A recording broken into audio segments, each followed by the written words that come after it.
할렐루야. 우리 오늘 성경 본문의 말씀은 신명기서입니다. 구약 성경 신명기 11장 8절로 25절까지의 말씀입니다. 신명기서는 구약 성경 279쪽입니다.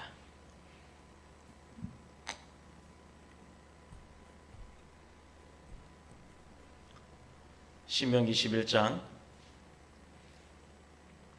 8절에서 25절까지 우리 한 절씩 교독하도록 하겠습니다. 그러므로 너희는 내가 오늘 너희에게 명하여 모든 명령을 지키라. 그리하면 너희가 강성할 것이요 너희가 건너가 차지할 땅에 들어가서 그것을 차지할 것이며 또 여호와께서 너희의 조상들에게 맹세하여 그들과 그들의 후손에게 주리라고 하신 땅 곧 젖과 꿀이 흐르는 땅에서 너희의 날이 장구하리라. 내가 들어가 차지하려는 땅은 내가 나온 애굽 땅과 같이 아니하니 거기에서는 너희가 파종한 후에 발로 물대기를 채소밭에 댐과 같이 하였거니와 너희가 건너가서 차지할 땅은 산과 골짜기가 있어서 하늘에서 내리는 비를 흡수하는 땅이요 내 하나님 여호와께서 돌보아 주시는 땅이라. 연초부터 연말까지 내 하나님 여호와의 눈이 항상 그 위에 있느니라. 내가 오늘 너희에게 명하는 내 명령을 너희가 만일 청종하고 너희의 하나님 여호와를 사랑하여 마음을 다하고 뜻을 다하여 섬기면 여호와께서 너희의 땅에 이른 비 늦은 비를 적당한 때에 내리시니 너희가 곡식과 포도주와 기름을 얻을 것이요 또 가축을 위하여 들에 풀이 나게 하시리니 네가 먹고 배부를 것이라. 너희는 스스로 삼가라. 두렵건대 마음에 미혹하여 돌이켜 다른 신을 섬기며 그것에게 절함으로 여호와께서 너희에게 진노하사 하늘에 닫아 비를 내리지 아니하여 땅이 소산을 내지 않게 하심으로 너희가 여호와께서 주신 아름다운 땅에서 속히 멸망할까 하노라. 이러므로 너희는 나의 이 말을 너희의 마음과 뜻에 두고 또 그것을 너희의 손목에 메어 기호를 삼고 너희의 미간에 붙여 표를 삼으며 또 그것을 너희의 자녀에게 가르치며 집에 앉아 있을 때든지 길을 갈 때든지 누워 있을 때든지 일어날 때든지 이 말씀을 강론하고 또 내 집 문설주와 바깥문에 기록하라. 그리하면 여호와께서 너희 조상들에게 주리라고 맹세하신 땅에서 너희의 날과 너희의 자녀의 날이 많아서 하늘이 땅을 덮는 날과 같으리라. 너희가 만일 내가 너희에게 명하는 이 모든 명령을 잘 지켜 행하여 너희의 하나님 여호와를 사랑하고 그의 모든 도를 행하여 그에게 의지하면 여호와께서 그 모든 나라 백성을 너희 앞에서 다 쫓아내실 것이라. 너희가 너희보다 강대한 나라들을 차지할 것인즉 너희의 발바닥으로 밟는 곳은 다 너희의 소유가 되리니 너희의 경계는 곧 광야에서부터 레바논까지와 유브라데 강에서부터 서해까지니라. 함께 읽겠습니다. 너희의 하나님 여호와께서 너희에게 말씀하신 대로 너희가 밟는 모든 땅 사람들에게 너희를 두려워하고 무서워하게 하시니 너희를 능히 당할 사람이 없으리라. 아멘. 살아계신 하나님의 말씀입니다.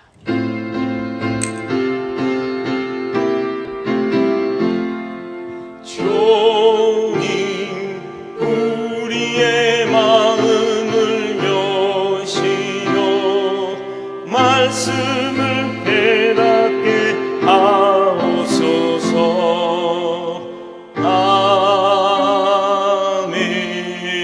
아멘. 할렐루야. 한 주간도 잘 지내셨습니까? 오늘은 안정수 강도사님께서 나오셔서 약속의 땅이라는 말씀의 제목으로 함께 은혜를 나누도록 하겠습니다.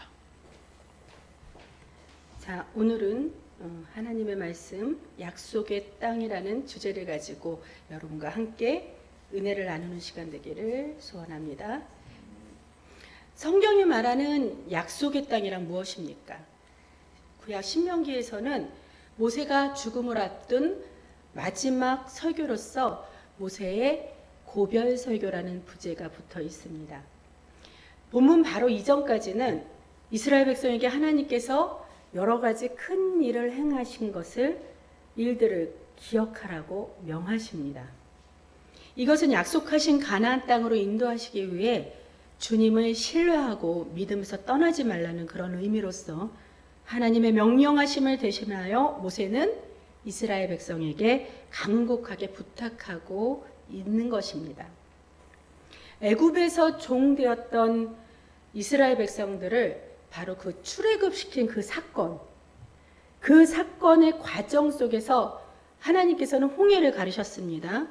또한 광야로 이끌어내셔서 만나와 메추라기로 그들의 배를 줄이지 아니하셨고요. 목이 마를 땐 광야였지만 반석을 쳐서 물이 샘솟게 하여서 그들의 목을 충족히 축이고 만족하게 하셨습니다. 그것뿐입니까? 낮에는 너무 더워요. 그 광야기 때문에. 그래서 구름기둥으로 인도하시고, 또 일교차가 심한 그 사막에서 밤에는 불기둥으로 하나님께서 그렇게 따뜻하게 인도하시고, 이러한 주님의 기적과 은혜 등을 우리는 이스라엘 그 백성뿐만 아니라 우리도 말씀을 통해 꼭 기억해야 할 줄로 믿습니다. 이스라엘 민족은 선택된 선민입니다.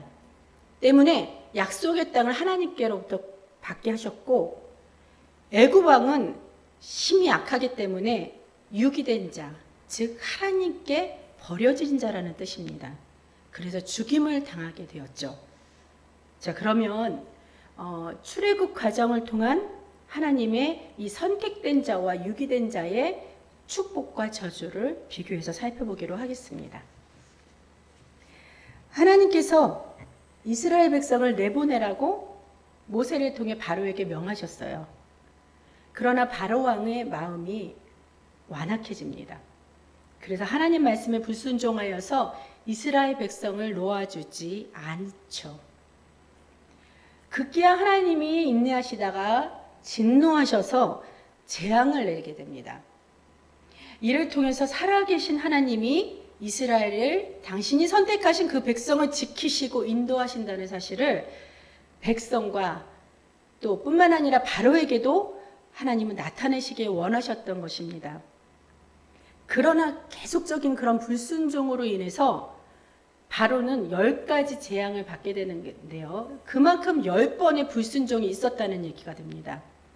하나님의 말씀을 불순종하여 피바다가 되고, 개구리가 온 천지에 가득하고, 그 다음엔 이가 들끓고 팔이, 또 가축이 병이 들고 악성 종기가 생기고, 큰 우박이 내려떨어져서 사람과 가축이 모두 다 죽게 되고, 메뚜기가 천지가 되며 깜깜하게 되기도 하고, 급기야 10번째는 장자의 죽음까지 맞이하게 되는 그런 재앙을 겪게 되죠.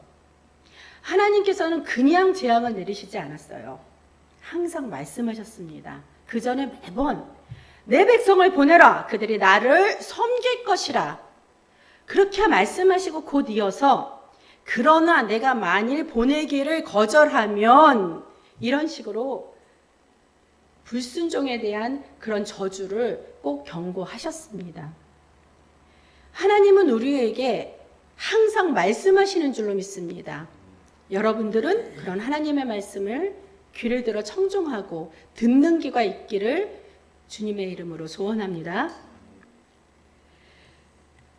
그럼에도 불구하고 바로는 그 완악함에 모세를 통해 하신 명령을 당연히 듣지 않죠.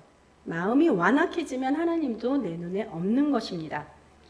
그래서 어떻게 됐어요? 그 재앙이 차례대로 이렇게 치러지다가 급기야 10번째, 그 애굽의 가족의 그 장자들을 하나님이 멸하십니다. 그 장자의 대를 이어서 그 가족의 가문이, 유산이 이어지고 가업이 이어지는데 하나님이 그 대를 끊으신 거예요. 물론 바로 왕의 장자도 죽이셨죠. 그럼 왕권을 누구에게 물려줍니까? 이것은 보통 저주가 아니었습니다. 그렇게 되자 그때서야 비로소 어쩔 수 없이 바로 왕은 이스라엘 백성을 애굽에서 놓아주었습니다. 하지만 바로는 그럼에도 불구하고 여기서 그치질 않아요. 그 정도로 이스라엘 하나님, 그 하나님의 능력과 위엄을 보고도 경험했음에도 불구하고 아직까지도 이스라엘이 자기의 노예로 삼고자 하는 그 욕심 때문에 그래서 그 미련이 남아서 출애굽하는 이스라엘 뒤를 아주 과격하게 다시 쫓아갑니다. 그러던 중 도망가던 이스라엘 사람들은 그 큰 청청병력 같은 그 홍해의 바다를 만나게 돼요. 가던 길이 딱 가로막히게 되는 순간을 맞이하게 되죠. 자, 이 상황이 어떻습니까? 한번 여러분들 그려보십시오. 뒤에서는 바로 군대가 바짝 쫓아오고 앞으로 전진하자니 홍해 바다가 있고 이런 막막했던 순간이 우리의 인생에도 있습니다. 이 사건을 통해서 하나님의 백성, 하나님의 리더자는 모세는 어떻게 했는지 우리가 배울 수 있습니다. 어떻게 했을까요?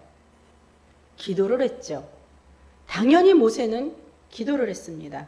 그래서 하나님께서는 모세의 지팡이를 들어서 홍해를 가르는 기적으로 바로 그 홍해 바다를 건너는 구원을 이스라엘 백성들에게 이루셨던 것입니다.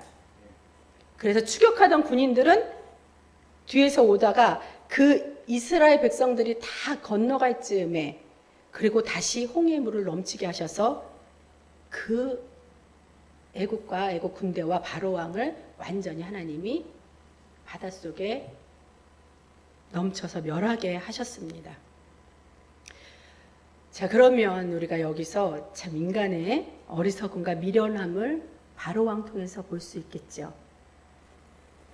재앙을 받기 전에 하나님의 명령을 들었으면 그냥 진작에 좀 보내주지, 그렇죠? 그리고 이왕 보내주었으면 다시 쫓아가지나 말지. 그럼 죽음이나 면했죠. 이렇듯 우리는 후회의 삶을 살아가기가 일쑤입니다. 그러나 소용없어요. 이미 하나님께서 진노하셔서 멸망당하며 후회나 아니면 회개할 기회까지도 놓쳐버리게 되니까 소용없게 되는 겁니다.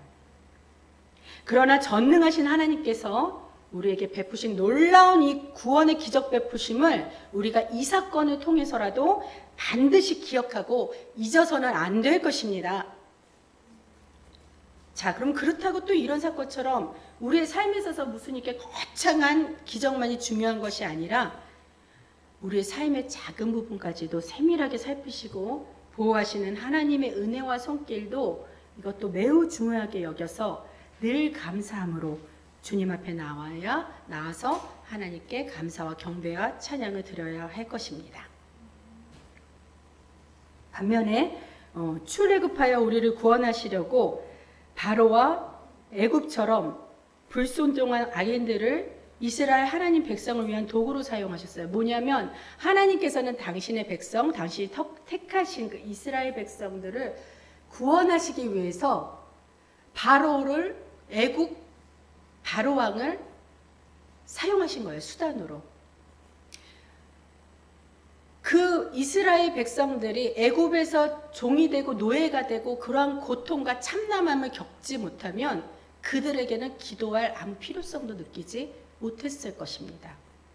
간절히 애곡하고 간절히 통곡하면서 하나님 우리를 구원하여 주시옵소서. 하나님 우리에게 주여 이 애굽 땅에서 자유를 누리게 하여 주시옵소서라는 그 기도가 없었더라면, 그 기도의 필요성을 느끼지 못했더라면, 그러면 그것이 바로 하나님이 행하신 일도 알지 못했을 것이라는 것입니다.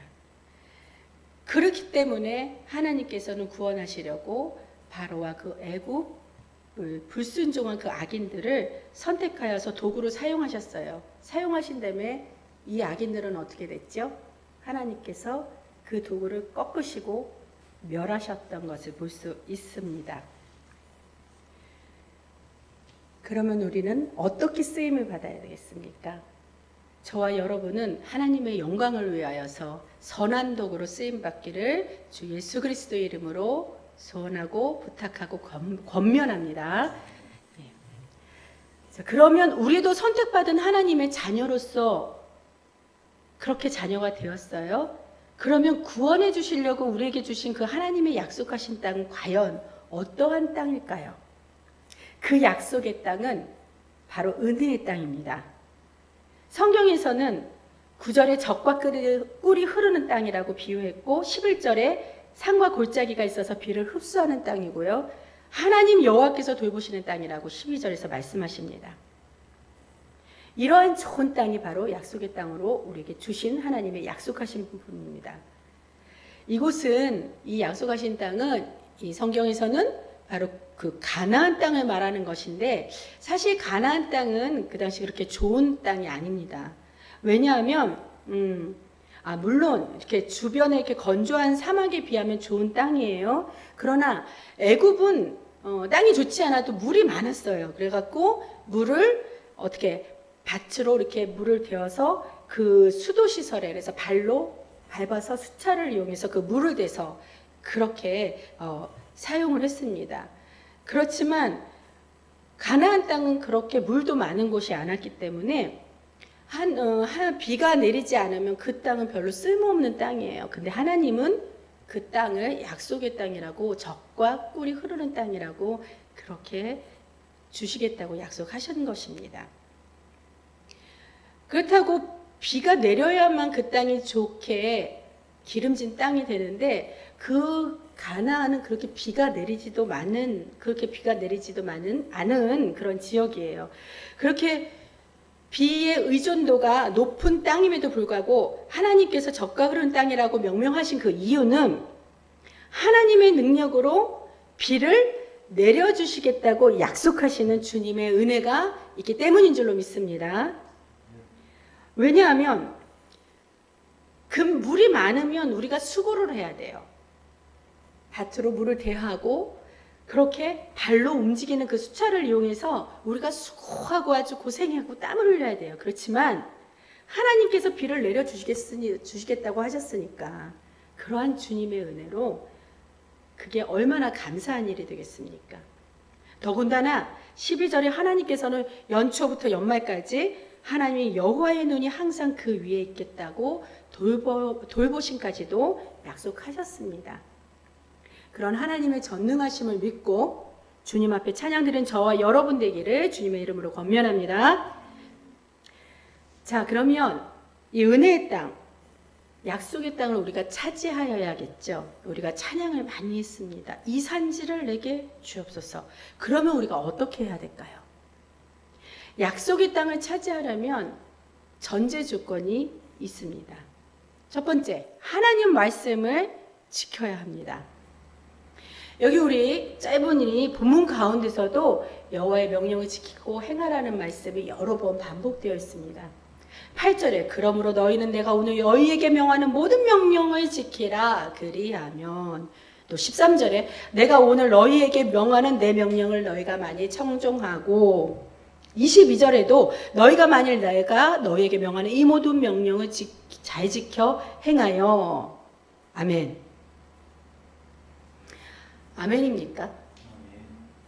하나님의 말씀을 지키려면 하나님이 이 무슨 말씀을 하는지 우리가 잘 알아야 하겠죠. 하나님의 말씀의 음성의 귀가 열려야 한다는 것입니다. 우리가 귀를 열고 하나님의 말씀을 들으면, 그렇게 들으려면 하나님 계신 곳으로 가야 되겠죠. 즉 하나님을 만나려면 광야로 나가야 합니다. 광야는 우리 그 이미지에서 광량한 곳, 척박한 곳, 너무 넓어서 너무 아득한 곳에 그런 이미지를 가지고 있지만 히브리인들은 그 이전에 모세를 통해서 그 출애굽을 바로 이렇게 경험했기 때문에 광야야말로 비로소 하나님을 만날 수 있는 곳이고 그런 곳이 가장 적합한 곳이 광야라고 여겼습니다. 그래서 이들이 말하는 광야의 상징은 힘들고 어렵고 고난의 길이 아니라 바로 그렇기 때문에 하나님을 만나는 곳이라고 합니다. 하나님의 은혜와 인도함 없이는 살 수 없는 막막한 곳이 광야이므로 더 하나님을 매달릴 수 있어서 하나님을 만날 수 있기 때문입니다. 사랑과 긍휼의 하나님이십니다. 그래서 만나와 메추라기를 먹이시고 구름기둥과 불기둥으로 우리의 갈 바를 인도하여 주십니다. 그러므로 여러분도 광야를 너무 두렵게 생각하지 마시길 바랍니다. 오히려 하나님을 만날 수 있는 곳으로 믿고 담대하십시오. 그래서 세례 요한이 회개하라, 주님 오실 길을 예비하라 이렇게 외친 것도 광야에서였습니다. 광야에 누가 듣는 사람이 많다고 그렇게 소리 질렀을까요? 그러나 광야에서는 하나님을 만날 수 있는 곳이기 때문에 세례 요한을 통해 말씀하신다는 것을 바로 그 세례 요한이 그가 입증하기 위해서입니다. 자, 오늘날은 강대에서 설교자의 목사님 통해 왜 예배 시간 때마다 하나님께서 말씀하시는 줄로 믿으시기 바랍니다. 이것이 바로 하나님의 말씀이기에 순종하고 받아들이고 그렇게 해야만 하나님께서 주시는 약속의 땅을 차지할 수 있다고 믿기를 소원합니다. 세 번째로 하나님께서는 약속을 차지하기 위해서 어떠한 조건, 마음을 다하고 뜻을 다하여 하나님 여호와를 사랑하고 섬겨야 한다고 명하십니다. 이 말씀에 대한 근본인즉 하나님을 우상 숭배하지 말라는 거예요. 우상 숭배하지 말라는 것. 그래서 온전한 예배로 하나님을 섬기고 하나님을 사랑하여야 할 줄로 믿습니다. 하나님을 사랑하는 일과 반대되는 것이 우상 숭배예요. 어저께 전도의 날이었었는데 선교사님이 인천에 내려오실 일이 있다고 우리에게 악보와 그 다음에 일정들을 좀 더 상세하게 의논하고 싶다고 목사님에게 전화를 갑자기 주셨어요. 그래서 저희가 물론 전도도 중요하지만 선교는 전도보다 더 어떻게 보면 큰 그 범위에서의 전도이기 때문에 선교사님 만나는 일도 중요하다고 여겨져서 목사님께서 약속을 하셨습니다. 그래서 이제 선교사님을 만나려고 나가려고 해서 막 준비를 했는데 갑자기 요 위에서 무슨 소리가 막 나요. 동동동동. 저는 몰랐어요. 너무 작은 소리라. 근데 우리 목사님이 2층 사무실에서 밑에서 무슨 소리가 나는 것 같은데 강도사님 들리세요? 그래서 제가 이렇게 자세히 이렇게 저도 한번 들어봤어요. 그랬더니 이건 분명 굿하는 소리더라고요. 그러니까 그 굿하는 소리라는 게 이게 분별이 되니까 거기에 동동동동 징 동동동동 징 소리까지 이제 확연히 들리더라고요. 이건 굿하는 것 같은데 알고 봤더니 요 1층에 지금 업종을 바꿨습니다. 뭐 포차에서 생갈비 뭐 삼겹살 뭐 이런 식당으로 바꿨어요. 사실 우리 목사님이 한번 이렇게 권면해 준 적이 있었습니다. 이 식당 아주머니 주인분한테 사장님에게 여기 이 지역은 다 가족들이 손잡고 왔다 갔다 하면서 가족들이 즐겁게 보내는 그런 시간, 그러한 가족 단위들이 많은 그런 지역인데 여기서 이 제목 자체가 포차라면 누가 술 먹으러 여기 오겠습니까? 조금 깨끗하게 하시고 오히려 주 업종, 주 재료인 그런 것을 전문으로 하나 음식을 하는 것이 어떻겠습니까? 그 이전에는 뭐 회도 팔고 뭐 모도 팔고 생선도 팔고 모도 팔고 콩나물 뭐 국밥도 팔고 뭐 치킨도 팔고 하여튼 뭐 한중일 뭐 분식 완전히 짬뽕을 해서 팔았더라고요. 그래서 매우 고심하던 제 우리 목사님께서 그런 권면을 해주셨는데 그런 말씀은 참 잘 들으시는 것 같아요. 그래서 전문지 이제 삼겹살 업종을 바꾸셨는데 아마도 거기에서 욕심이 났던 모양입니다. 무당을 불러서 구설했어요. 그래서 우리 목사님이 또 그걸 보고 가만히 안 계시죠. 기도를 하시더니 밑으로 내려가셨어요. 문을 쓱 열고 저 죄송하지만 이거 언제 끝납니까? 예. 그러면서 했더니 그분이 당황하시면서 그 두 분이 당황하시면서 이제 곧 끝낼 거라고 이러면서 하다가 처음에는 그 작은 소리를 내다가 아예 들켰는지 그냥 큰 소리를 하더라고요. 그래서 선교사님 그러면서 선교사님을 만나서 그 얘기를 말씀드렸더니 우리 거기 가서 좀 식사를 합시다 하면서 이제 우스갯소리를 그렇게 하시는데 정말로 그들이 물질적인 축복을 받고 싶으면 그렇다면 엉뚱한 곳에 그렇게 비는 게 아니죠. 그 물질을 만약에 그 물질이 그 돈이 벌어졌다고 여겨봅시다. 그럼 그게 온전하게 쓰임 받겠고 그게 온전하게 그들의 소유가 되겠습니까? 하나님이 한번 후 불어버리시면 그 이전에 있던 것까지도 모조리 다 쌍글이 마르게 되는 겁니다. 그렇기 때문에 다른 신을 섬기는 우상 숭배야말로 정말로 용서받을 수 없는 큰 죄악인 줄로 믿습니다. 하지만 우리가 하나님의 성숙한 자녀가 되기 위해서 우상 숭배를 안 한다고 그래서 우리가 정말 의인이 된 것은 아니고요. 조금 더 우리가 자세하게 더 거룩하기 위해 면밀하게 이렇게 깊이 있게 한번 주님 앞에 나아가 본다면 바로 하나님보다 더 사랑하는 것, 하나님보다 더 사랑하는 그 무엇이 있다면 그것이 바로 우리에게는 우상 숭배가 될 수 있습니다. 자, 여러분이 사랑하시는 것이 무엇입니까? 혹시 돈입니까? 아니면 건강입니까? 아니면 자녀나 명예, 또한 세상에 부릴 수 있는 권력입니까? 이런 것들은 물론 세상에 살아갈 때 필요합니다. 그러나 이것이 만약 도가 지나쳐서 우리가 이런 것을 더 사랑하여 하나님보다 더 사랑하여 범죄를 저지를 때 우리가 받았던 축복까지도 거두어 가시는 하나님이심을 깨닫기 바랍니다.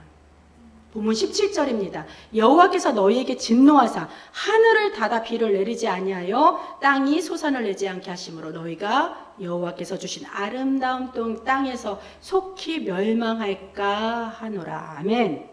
멸망할까 하노라 했어요. 너무 두려워하지 마십시오. 여러분은 선택된 백성이고 하나님의 은혜가 있기 때문에 그런 두려움으로 하나님의 명령을 잘 지키시면 지금 받은 축복이 아니라 하나님께서 약속하신 그 축복까지도 함께 하시는 줄 믿습니다. 그러므로 나 자신을 잘 살피어서 우리가 받은 축복도 잘 감당하시는 거룩함으로 행하시길 주님의 이름으로 권면합니다. 자, 내 욕심에서 비롯된 이 모든 육적인 것을 하나님보다 더 사랑하는 것이 아니라 오히려 이런 것들을 주님께 드리기 위한 도구로 여겨보십시오. 그래서 온전히 주님께 헌신하시고 노력하신다면 주님께서는 약속의 땅뿐만 아니라 이 땅에서 만나와 메추라기까지도 먹이신 그 은혜로 우리를 돌보아 주실 것을 확신합니다. 약속의 땅을 차지하기 위한 네 번째 조건, 바로 그것은 하나님께서 우리에게 명하십니다. 우리 때에서만 그치지 말고 너희 자녀에게도 가르치며 강론하여야 한다고 말씀하십니다. 18절, 이러므로 너희는 나의 이 말을 너희의 마음과 뜻에 두고 또 그것을 너희의 손목에 메어 기호를 삼고 너희 미간에 붙여 표를 삼으며. 19절, 또 그것을 너희의 자녀에게 가르치며 집에 앉아 있을 때든지 길을 갈 때든지 누워 있을 때든지 일어날 때든지 이 말씀을 강론하고. 20절, 또 네 집 문설주와 바깥문에 기록하라. 21절, 그리하면 여호와께서 너희 조상들에게 주리라고 맹세하신 땅에서 너희의 날과 너희의 자녀의 날이 많아서 하늘이 땅을 덮는 날과 같으리라. 아멘. 제가 이 말씀을 읽을 때 18절, 19절 이렇게 다 말씀을 어디에서 된 건지 제가 말씀을 이렇게 분명히 밝히고 여러분께 말씀을 들려드렸습니다. 이것은 제가 하는 말이 아니라서 그래요. 이게 하나님의 말씀으로 명시되었기 때문에 제가 그것을 또 세례 요한이 광야에서 하나님을 만나서 들어서 얘기해 준 것처럼 저도 이렇게 입증하기 위해서 말씀을 제가 이렇게 여러 번 여러분에게 들려드리는 것입니다. 자, 그러면 여러분들이 혹시 당신의 자녀들이, 여러분들의 자녀들이 하나님의 축복 받으시기를 원하십니까? 그러면 성경의 지침서를 따르십시오. 하나님의 말씀대로 행하는 것입니다. 21절에서 하늘이 땅을 덮는 날이란 하늘이 땅 위에 펼쳐져 있는 동안이란 그런 말로써 영원히 그 축복이 지속될 것임을 뜻하는 것입니다. 우리뿐만 아니라 자녀와 대대손손이 말씀을 믿고 행함으로 실천하여 온전한 축복이 임하시기를 그리스도 예수님의 이름으로 소망합니다. 자, 그 약속의 땅, 적과 꿀이 흐르고 비를 잘 흡수하여 여호와께서 돌보시는 그 약속의 땅은 어떤 땅? 바로 우리에게 있어서 축복의 땅입니다. 하나님의 은혜로 가나안에 들어간 이스라엘 백성들은 그 땅에서 그 축복의 그 풍성함을 얻게 됩니다. 그럼 이 축복의 땅은 이에서 무엇을 얻을 수 있을까요? 어떤 축복을 받을 수 있을까요? 14절, 마찬가지 제 말이 아닙니다. 제가 축복을 주는 게 아니라 하나님께서 여기서 약속하셨기 때문에 제가 구절구절들을 다시 한번 반복해 드리겠습니다. 14절 곡식과 포도주와 기름을 얻을 수 있습니다. 15절 우리가 먹고 배부를 것이다. 21절 너희의 날과 너희의 자녀의 날이 많을 것이다. 즉 장구할 것이다. 23절 강대한 나라가 될 것이다. 24절에는 다 너희의 소유가 되리라. 25절 너희를 당할 사람이 없으리라. 아멘. 이러한 축복만 우리가 받는다면 더 이상 뭐가 필요하겠습니까? 이 안에 여러분들이 이렇게 소원하는 그 구체적인 기도 제목이 이 안에 다 포함되는 것입니다. 마지막 결론입니다. 하나님을 신뢰하는 믿음 속에서 순종하여 축복을 받으십시오. 하나님을 신뢰한다는 건 하나님을 사랑하는 것입니다. 하나님을 사랑하는 자는 곧 첫째 되는 계명을 지키는 자라고 마태복음 22장 37절에서 38절에 하나님께서 말씀하십니다. 자, 37절 예수께서 이르시되 내 마음을 다하고 내 목숨을 다하여 뜻을 다하여 주 너희 하나님을 사랑하라 하셨으니 이것이 크고 첫째 되는 계명이요. 아멘. 여러분들께서는 하나님을 사랑하시고 하나님을 섬기시기 위해서 그 사랑이 넘쳐서 이곳에까지 오신 줄로 믿습니다. 그러므로 여러분들은 그 하나님이 명하신 첫째 되었던 계명을 지키는 여러분이라 주님의 축복이 임하실 줄로 그리스도 예수님 이름으로 축복합니다. 계명을 지키는 자는 이렇듯 약속의 가나안 땅을 차지하게 됩니다.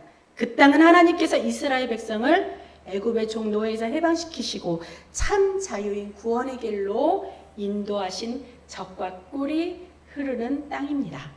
이스라엘이 하나님께서 명령하신 말씀을 잘 따르면 가나안 모든 그 가나안 백성들을 다 쫓아내셔서 이스라엘이 밟는 발바닥으로 밟는 그 모든 그 곳을 다 그들의 소유가 되게 하시겠다고 하나님께서 말씀하십니다.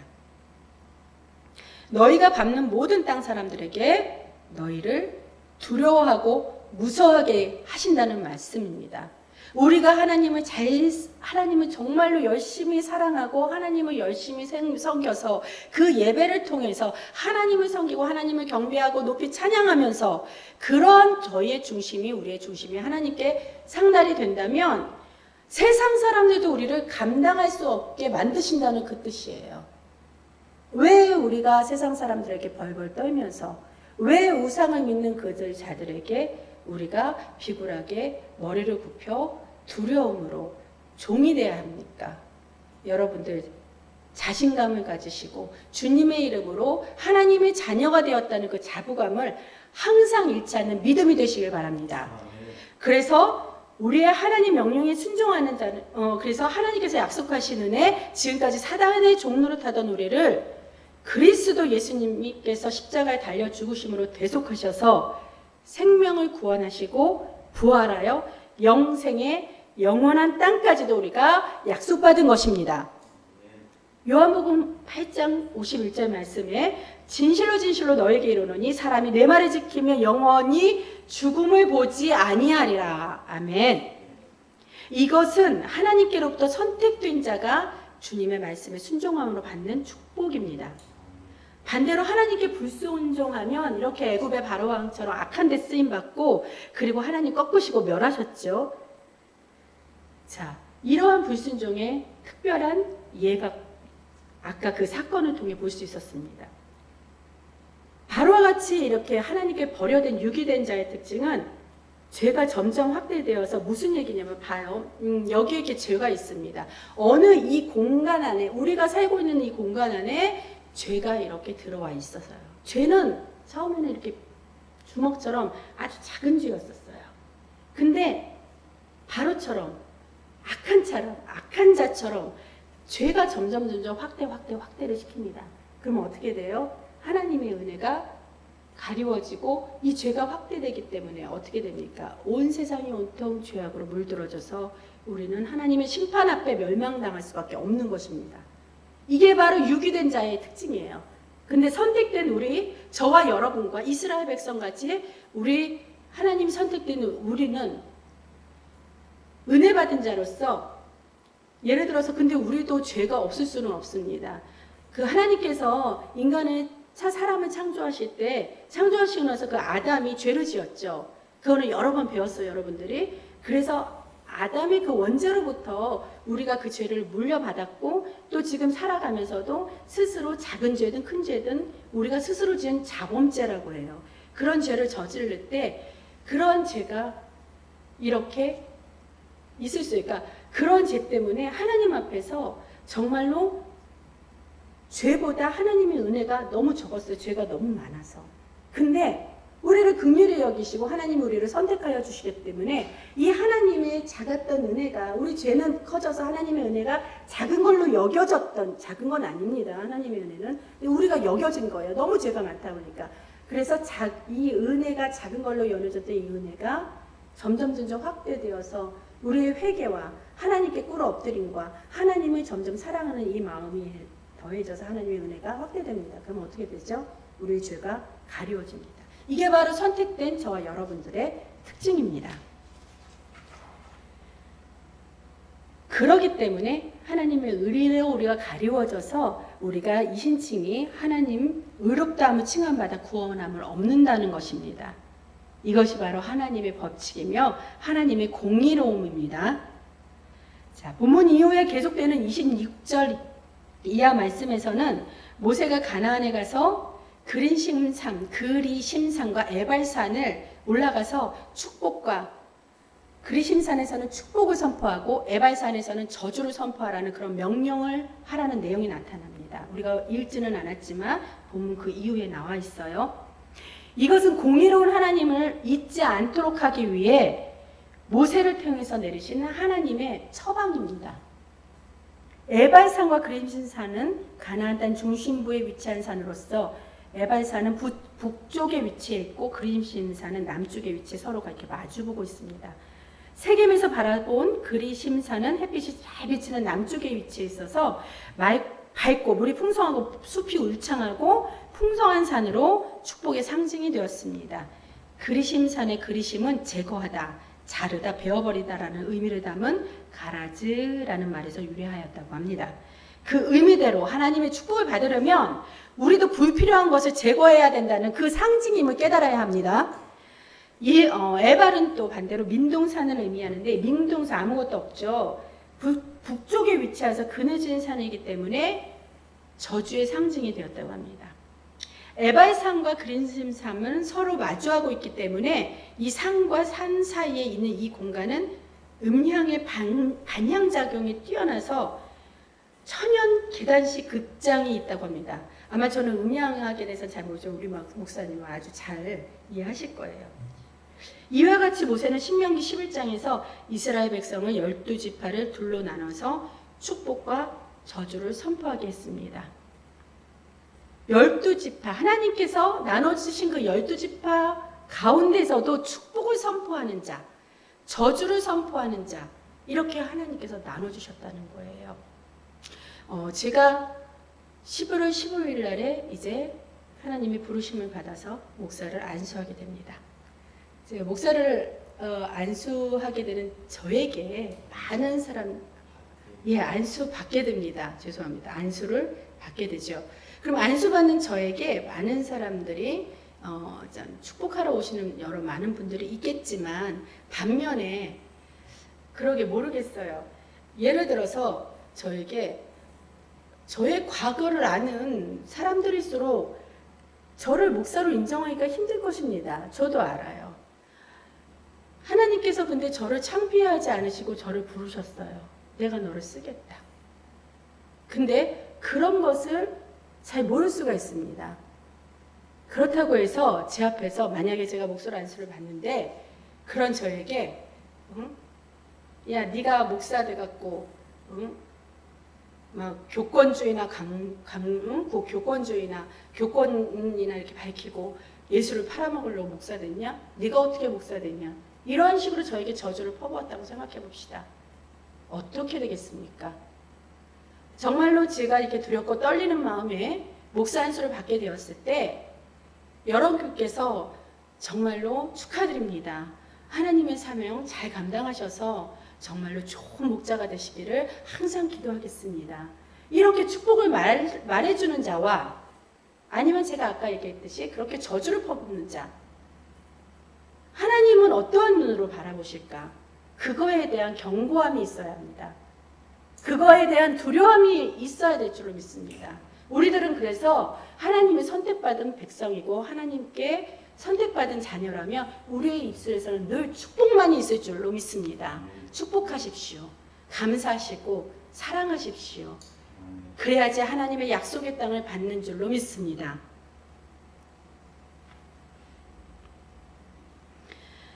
하나님께서는 사람을 창조하실 때 하나님이 형상하신 대로 만드셨기 때문에 우리에게도 자유의지를 주셨어요. 그렇기 때문에 저와 여러분은 어느 쪽을 선택하시겠습니까? 요한계시록 3장 8절의 말씀 나와 있습니다. 볼지어다 내가 내 앞에 열린 문을 두었으되 능히 닫을 사람이 없으리라.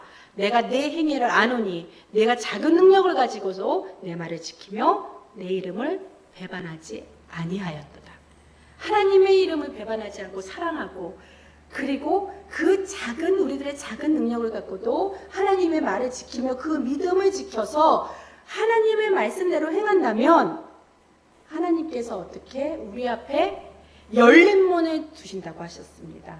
그 하나님께서 열어놓으신 문은 능히 누가 닫을 사람이 없어요. 감히 하나님을 누가 이깁니까? 이게 선택된 자에게 하나님이 주시는 축복인 줄로 믿습니다. 사랑하는 더뉴스 복음교회 여러분, 저와 함께 우리 모두가 하나님을 사랑하고 하나님 계명과 명령에 순종하여 약속의 땅을 차지하는 축복을 얻읍시다. 그리심산의 축복, 약속의 가나안 땅을 통해 구원의 은혜를 힘있는 저와 여러분이 되시기를 그리스도 예수님 이름으로 소원합니다. 소망합니다. 잠시 기도하시겠습니다. 그리스도 예수를 이 땅에 보내셔서 우리의 구원을 온전히 이루시고 주님 은혜로 말미암아 고통도 아픔도 두려움도 없는 오직 평안한 나라, 주님 곁에서 영원한 영생을 누릴 수 있는 저 천국 약속의 땅을 주시니 감사합니다. 루터의 종교개혁 500주년 기념을 맞이하여 스스로 자신의 신앙을 다시 살피며 아버지의 마음을 알아서 온전히 주님 뜻을 알게 하여 주옵소서. 내 뜻, 내가 원하는 대로 주님을 함부로 대하지 않고 주님의 명령과 계명을 겸손히 잘 지키는 자 되어서 지금 사는 삶 속에서도 평강과 평안의 작은 천국을 맛보며 살 수 있도록 성령님 우리를 도우시고 강권하여 인도하여 주옵소서. 그리스도 예수님 이름으로 기도합니다. 주의 집에 영광이 가득해